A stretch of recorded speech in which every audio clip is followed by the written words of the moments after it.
Há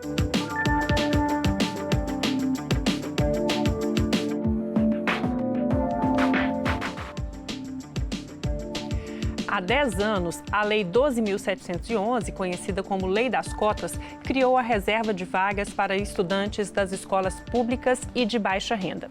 Nas universidades e instituições federais de ensino superior ou técnico, metade das vagas vão para esses alunos. E para esse total reservado, as instituições passaram a ter que obedecer à proporcionalidade racial da população e destinar vagas a pretos, pardos, indígenas e também a pessoas com deficiência, de acordo com a proporção desses grupos apresentada pelo censo do IBGE no estado onde é realizado o vestibular. A lei, que passou a vigorar em agosto de 2012, previu uma revisão do programa de acesso às universidades públicas 10 anos depois, ou seja, essa revisão deve ocorrer agora em 2022. Esse é o tema do nosso programa. O Elas Pautam vai ouvir a deputada Alê Silva, do Republicanos de Minas Gerais, e a deputada Sâmia Bonfim, do PSOL de São Paulo. Bem-vindas, deputadas. Muito obrigada. Vou começar pela senhora, deputada Alê Silva. A senhora acha que é necessária mesmo essa revisão da lei das cotas? A revisão, sim. Eu acredito que o objetivo que se pretendia atingir quando da criação dessa lei, esse objetivo já foi alcançado.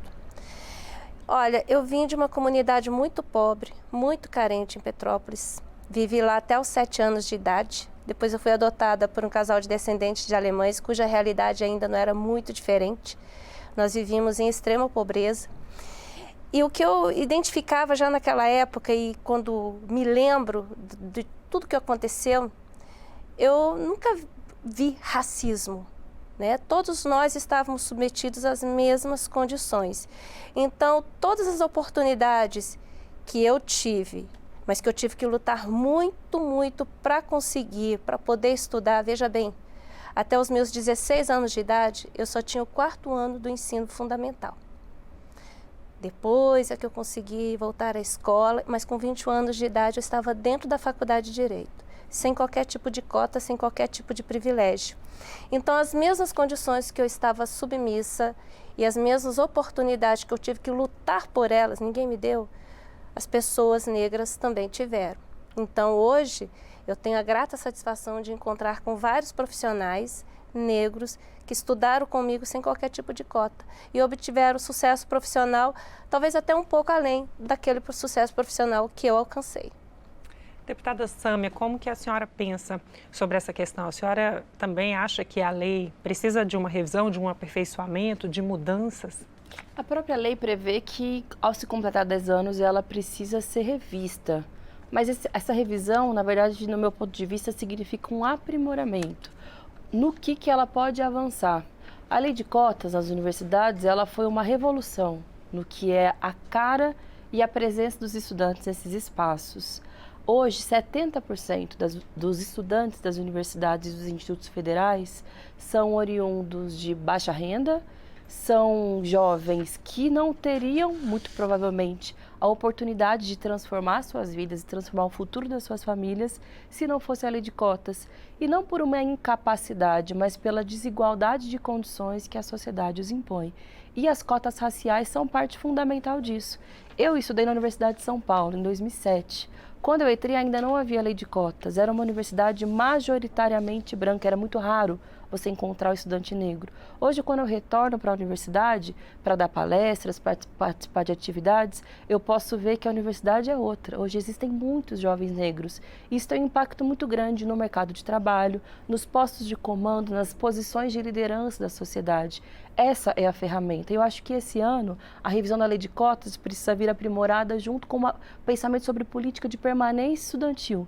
Porque esses jovens entram na universidade, mas eles precisam de condições para conseguir desenvolver os seus estudos, ou seja, conseguir se alimentar, pegar transporte, morar, ter condições de comprar materiais, etc. Acho que pode ser esse passo a mais que nós temos que dar na revisão desse ano.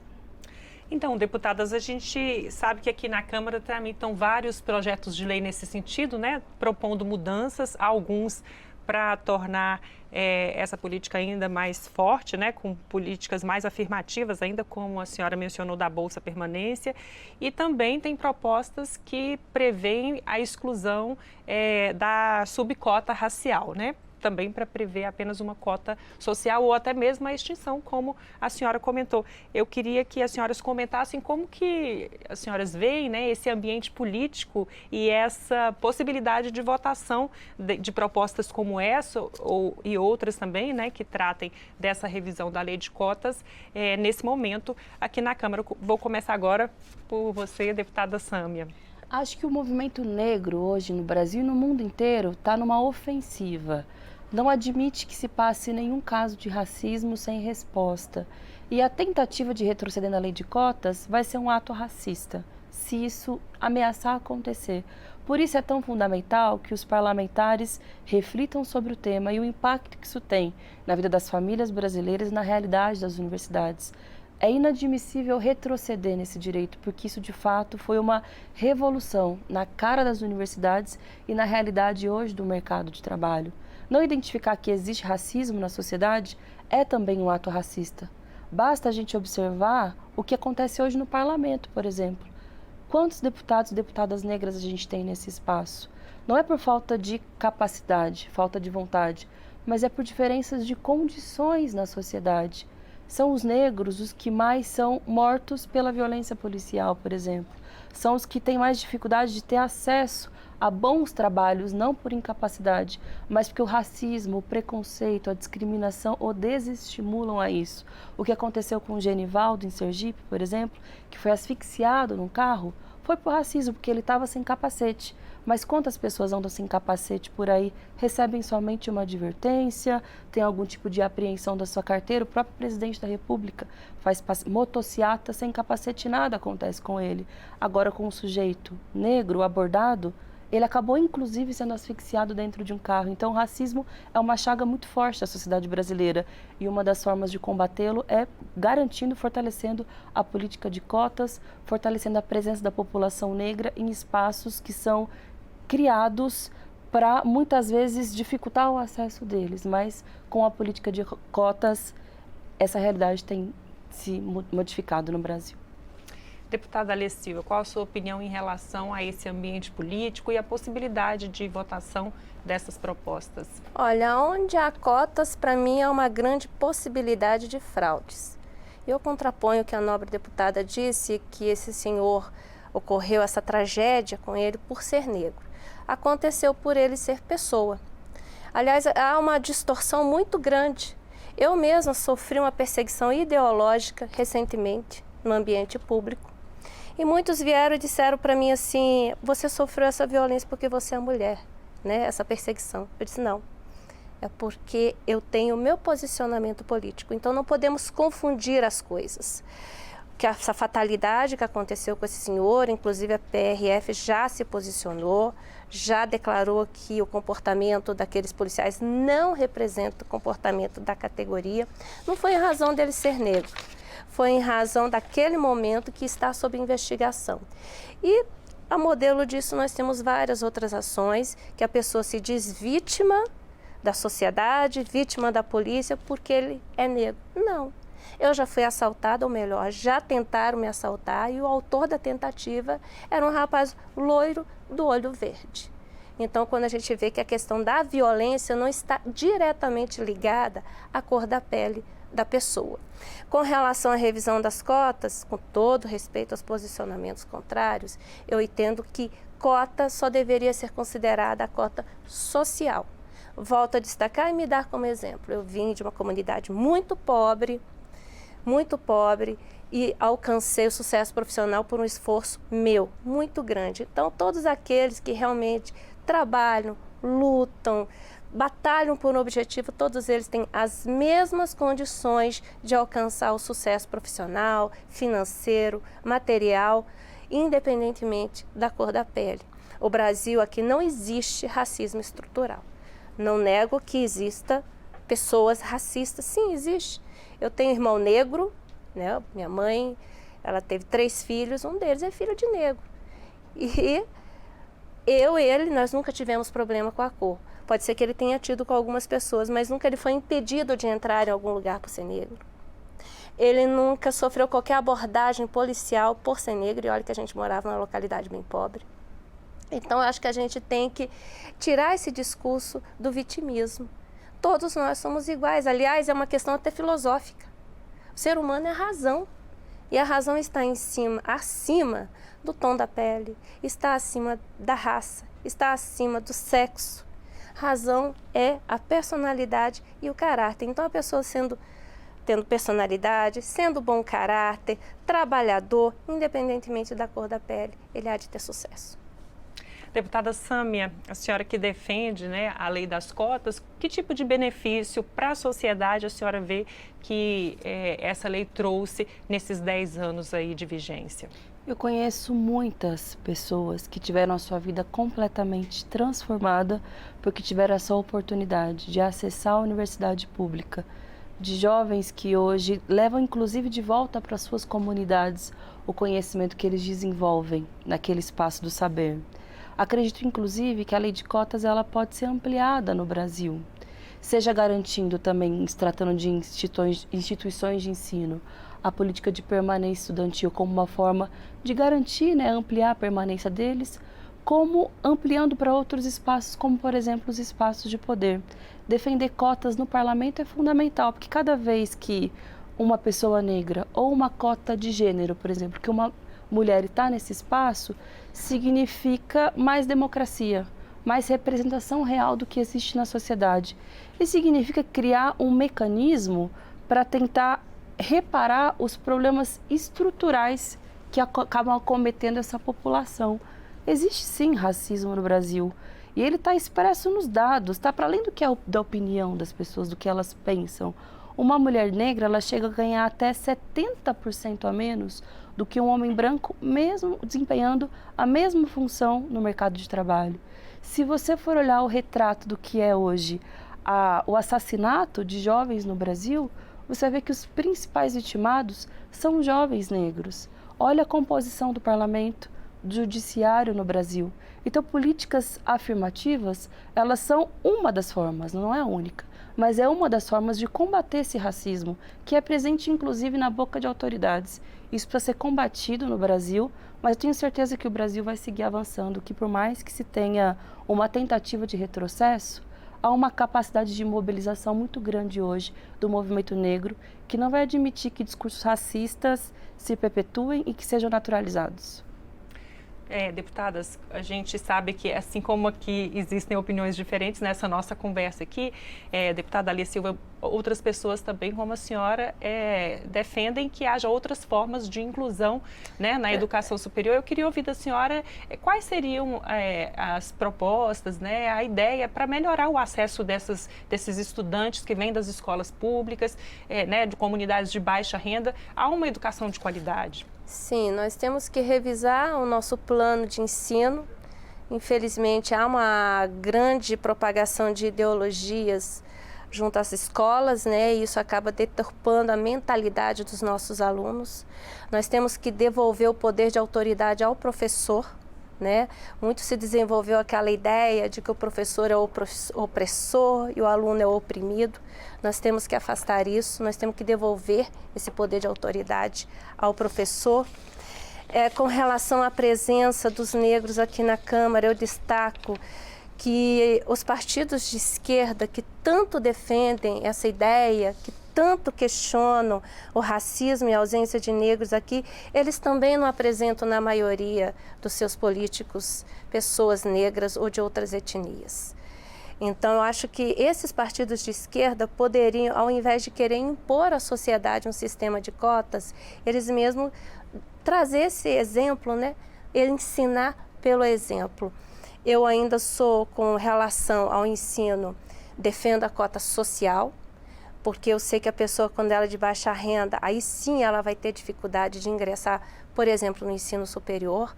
Mas, muito além disso, também o aprimoramento, a busca do interesse do aluno pelos estudos. A gente percebe que, a partir do 5º ano, os adolescentes, os jovens começam a afastar da escola. E isso acontece em demasia nas periferias. E não é por questão de cor, né? É a questão da qualidade do ensino que nem sempre estimula o jovem, o adolescente a permanecer numa sala de aula e até mesmo aquela discernição.